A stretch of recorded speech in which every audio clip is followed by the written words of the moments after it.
Hello every one. ഇന്ന് നമ്മൾ discuss ചെയ്യാൻ പോകുന്നത് കോൺസ്റ്റിറ്റ്യൂഷൻ പാർട്ട് 2 ആണ്. കേവല ഭൂരിപക്ഷ സമ്പ്രദായം.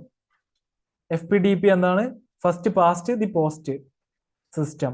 ആനുപാതിക പ്രാതിനിധ്യ വ്യവസ്ഥയും PR പ്രൊപ്പോർഷണൽ റെപ്രസെന്റേഷൻ തമ്മിലുള്ള താരതമ്യമാണ് കേവല ഭൂരിപക്ഷം FPTP, ആനുപാതിക പ്രാതിനിധ്യം PR. ഓക്കെ, FPTP എന്താണ്? നിയോജക മണ്ഡലങ്ങൾ അല്ലെങ്കിൽ ജില്ലകൾ എന്ന് വിളിക്കുന്ന ചെറിയ ഭൂപ്രദേശ യൂണിറ്റുകളായി രാജ്യത്തെ വിഭജിച്ചിരിക്കുന്നു. PR പ്രൊഫഷണൽ റെപ്രസെന്റേഷനോ ആനുപാതിക പ്രാതിനിധ്യം വലിയ ഭൂപ്രദേശത്തെ നിയോജക മണ്ഡലങ്ങളായി നിജപ്പെടുത്തിയിരിക്കുന്നു. ചിലപ്പോൾ രാജ്യം മുഴുവൻ ഒറ്റ നിയോജക മണ്ഡലമായിരിക്കും. FPDP എല്ലാ നിയോജക മണ്ഡലത്തിൽ നിന്നും ഓരോ പ്രതിനിധികളെ തിരഞ്ഞെടുക്കുന്നു.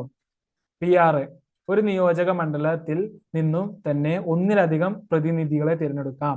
FPDP വോട്ടർമാർ ഒരു സ്ഥാനാർത്ഥിക്കാണ് വോട്ട് നൽകുന്നത്. PR വോട്ടർമാർ പാർട്ടിക്കാണ് വോട്ട് നൽകുന്നത്. FPDP ഒരു പാർട്ടിക്ക് കിട്ടിയ വോട്ടിന്റെ ശതമാനത്തെക്കാൾ കൂടുതൽ സീറ്റ് നിയമനിർമ്മാണ സഭയിൽ ലഭിക്കാം. PR ഓരോ പാർട്ടിക്കും അവർക്ക് ലഭിച്ച വോട്ടിന് ആനുപാതികമായി സീറ്റ് ലഭിക്കുന്നു.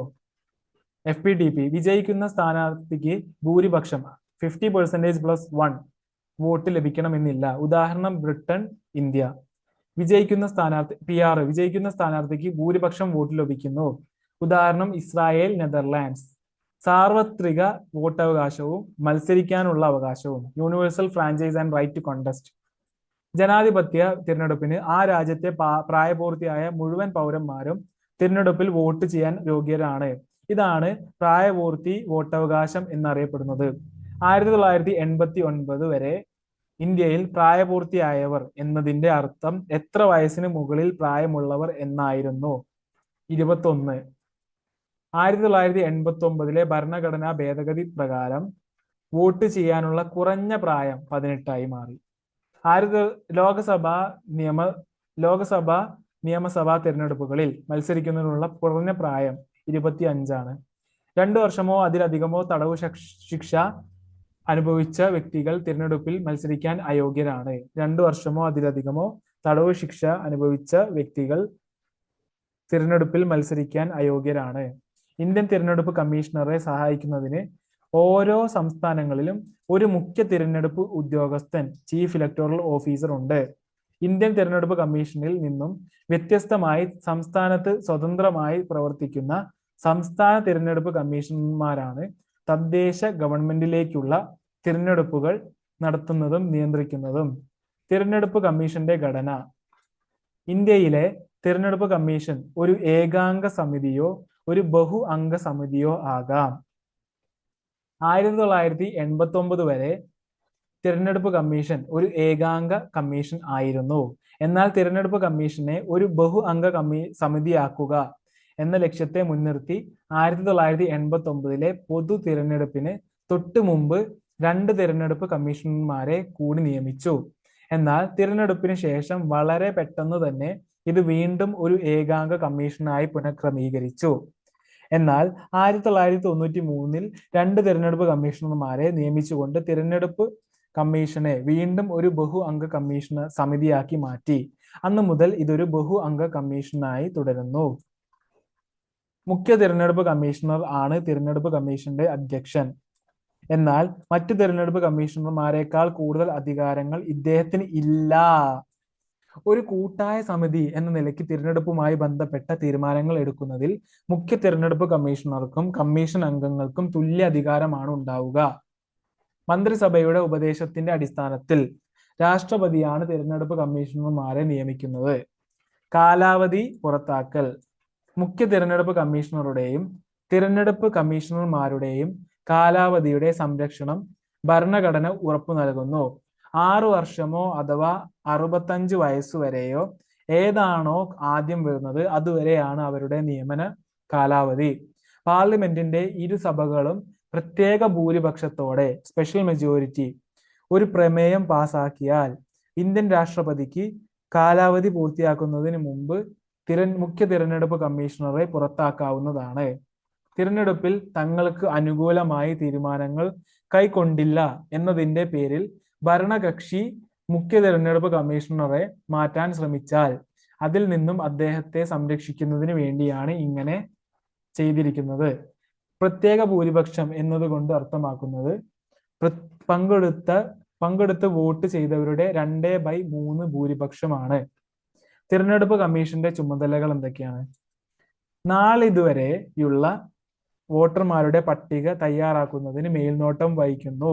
രജിസ്റ്റർ ചെയ്തിട്ടുള്ള പേരുകൾ പട്ടികയിൽ ഉണ്ടാകാതിരിക്കുക, അനർഹരുടെ പേരുകളും നിലവിലില്ലാത്തവരുടെ പേരുകളും കടന്നുകൂടുക തുടങ്ങിയ തെറ്റുകൾ ഒഴിവാക്കി വോട്ടർ പട്ടിക കുറ്റമറ്റമാക്കുന്നതിനുള്ള എല്ലാ പരിശ്രമങ്ങളും തിരഞ്ഞെടുപ്പ് കമ്മീഷൻ നടത്തുന്നു.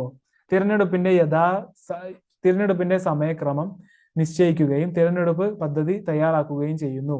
തിരഞ്ഞെടുപ്പ് വിജ്ഞാപനം, നാമനിർദ്ദേശ പത്രിക സമർപ്പിക്കേണ്ട തീയതി, പത്രിക സമർപ്പിക്കാനുള്ള അവസാന തീയതി, സൂക്ഷ്മ പരിശോധന തീയതി, പത്രിക പിൻവലിക്കാനുള്ള അവസാന തീയതി ഉൾപ്പെടുന്നതാണ് തിരഞ്ഞെടുപ്പ് പദ്ധതി. തിരഞ്ഞെടുപ്പ് തീയതി, വോട്ടെണ്ണൽ, ഫലപ്രഖ്യാപനം എന്നിവയെല്ലാം ഉൾപ്പെടുന്നതാണ് തിരഞ്ഞെടുപ്പ് പദ്ധതി. സ്വാതന്ത്ര്യവും നീതിപൂർവവുമായ ഒരു തിരഞ്ഞെടുപ്പ് ഉറപ്പുവരുത്തുന്നതിന് തിരഞ്ഞെടുപ്പ് പ്രക്രിയകളുടെ ഏത് ഘട്ടത്തിലും തീരുമാനമെടുക്കാനുള്ള അധികാരം തിരഞ്ഞെടുപ്പ് കമ്മീഷനുണ്ട്. രാജ്യത്തെ ഏതെങ്കിലും ഒരു സംസ്ഥാനത്തോ അല്ലെങ്കിൽ ഒരു മണ്ഡലത്തിലോ തിരഞ്ഞെടുപ്പ് അന്തരീക്ഷം കലുഷിതമാവുകയും സ്വാതന്ത്ര്യവും നീതിപൂർവവുമായ ഒരു തിരഞ്ഞെടുപ്പ് സാധ്യമല്ലാതെ വരികയും ചെയ്യുന്ന സന്ദർഭത്തിൽ തിരഞ്ഞെടുപ്പ് നീട്ടിവെക്കുന്നതിനോ റദ്ദാക്കുന്നതിനോ ഉള്ള അധികാരം തിരഞ്ഞെടുപ്പ് കമ്മീഷനുണ്ട്. കൂടാതെ രാഷ്ട്രീയ പാർട്ടികൾക്കും സ്ഥാനാർത്ഥികൾക്കും ഒരു മാതൃകാ പെരുമാറ്റ ചട്ടം കമ്മീഷൻ നടപ്പിലാക്കാറുണ്ട്. ഒരു പ്രത്യേക മണ്ഡലത്തിൽ വീണ്ടും വോട്ടെടുപ്പ് റീപോൾ ആവശ്യമായി വന്നാൽ അതിനുള്ള ഉത്തരവ് പുറപ്പെടുവിക്കുവാനും കമ്മീഷന് സാധിക്കും. സ്വാതന്ത്ര്യവും നീതിപൂർണവുമായല്ല വോട്ടെണ്ണൽ നടന്നതെന്ന് കമ്മീഷന് ബോധ്യം വന്നാൽ വീണ്ടും വോട്ടെണ്ണൽ റീകൗണ്ട് പ്രഖ്യാപിക്കാനുള്ള അധികാരം കമ്മീഷനുണ്ട്.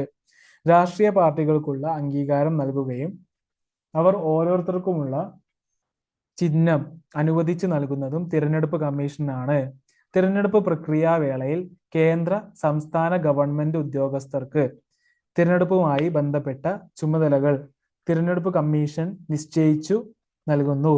അവരുടെ മേൽ പൂർണ്ണ നിയന്ത്രണം തിരഞ്ഞെടുപ്പ് കമ്മീഷനാണ്. ഉദ്യോഗസ്ഥരെ സ്ഥലം മാറ്റാനും അവരുടെ സ്ഥലം മാറ്റം റദ്ദാക്കാനും രാഷ്ട്രീയ നിഷ്പക്ഷതയോടെ പ്രവർത്തിക്കാത്തവർക്കെതിരെ നടപടിയെടുക്കാനും കമ്മീഷന് സാധിക്കും. Okay, next question answers discuss ചെയ്യാം. കേവല ഭൂരിപക്ഷ സമ്പ്രദായത്തിൽ വിജയിയായി പ്രഖ്യാപിക്കുന്ന സ്ഥാനാർത്ഥി ഏറ്റവും കൂടുതൽ തപാൽ വോട്ട് നേടിയ ആൾ ആണോ? ഓക്കെ, 3 കറക്റ്റ് ഉത്തരം. ഓക്കെ, കേവല ഭൂരിപക്ഷ സമ്പ്രദായത്തിൽ വിജയിയായി പ്രഖ്യാപിക്കുന്ന സ്ഥാനാർത്ഥി ഏറ്റവും കൂടുതൽ തപാൽ വോട്ട് നേടിയ ആൾ അല്ല. രാജ്യത്ത് ഏറ്റവും കൂടുതൽ വോട്ടുകൾ ലഭിക്കുന്ന പാർട്ടിയിൽ ഉൾപ്പെടുന്ന ആളായിരിക്കണം അല്ല. ആ നിയോജക മണ്ഡലത്തിൽ മറ്റുള്ള സ്ഥാനാർത്ഥികളെക്കാൾ കൂടുതൽ വോട്ട് ലഭിച്ചിരിക്കണം. കേവല ഭൂരിപക്ഷമാണ്. ഓക്കെ, കേവല ഭൂരിപക്ഷം എന്ന് പറയുന്നത് പ്രൊപ്പോർഷണൽ റെപ്രസെന്റേഷൻ അല്ലേ? സോറി, FPTP ആണ്, FPTP.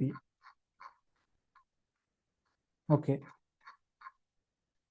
ആ നിയോജക മണ്ഡലത്തിൽ മറ്റുള്ള സ്ഥാനാർത്ഥികളെക്കാൾ കൂടുതൽ വോട്ട് ലഭിച്ചിരിക്കണം. 50%-ലധികം വോട്ടുകൾ നേടി ഒന്നാമതെത്തിയ ആൾ ആയിരിക്കണം. തെറ്റാണ്. ഓക്കെ, ലോക്സഭാ തിരഞ്ഞെടുപ്പിൽ മത്സരിക്കുന്നതിനുള്ള കുറഞ്ഞ പ്രായം 25. നമ്മൾ പഠിച്ചിട്ടുണ്ടായിരുന്നു. ആനുപാതിക പ്രാതിനിധ്യ സമ്പ്രദായത്തെ കുറിച്ച് താഴെ നൽകിയിരിക്കുന്നവയിൽ ശരിയായ പ്രസ്താവന ഏത്?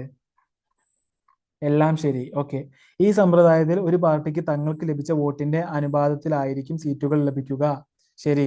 ഇന്ത്യയിൽ ആനുപാതിക സമ്പ്രദായം പരിമിതമായ തോതിൽ പരോക്ഷ തിരഞ്ഞെടുപ്പുകളിൽ സ്വീകരിച്ചിട്ടുണ്ട്. ശരി.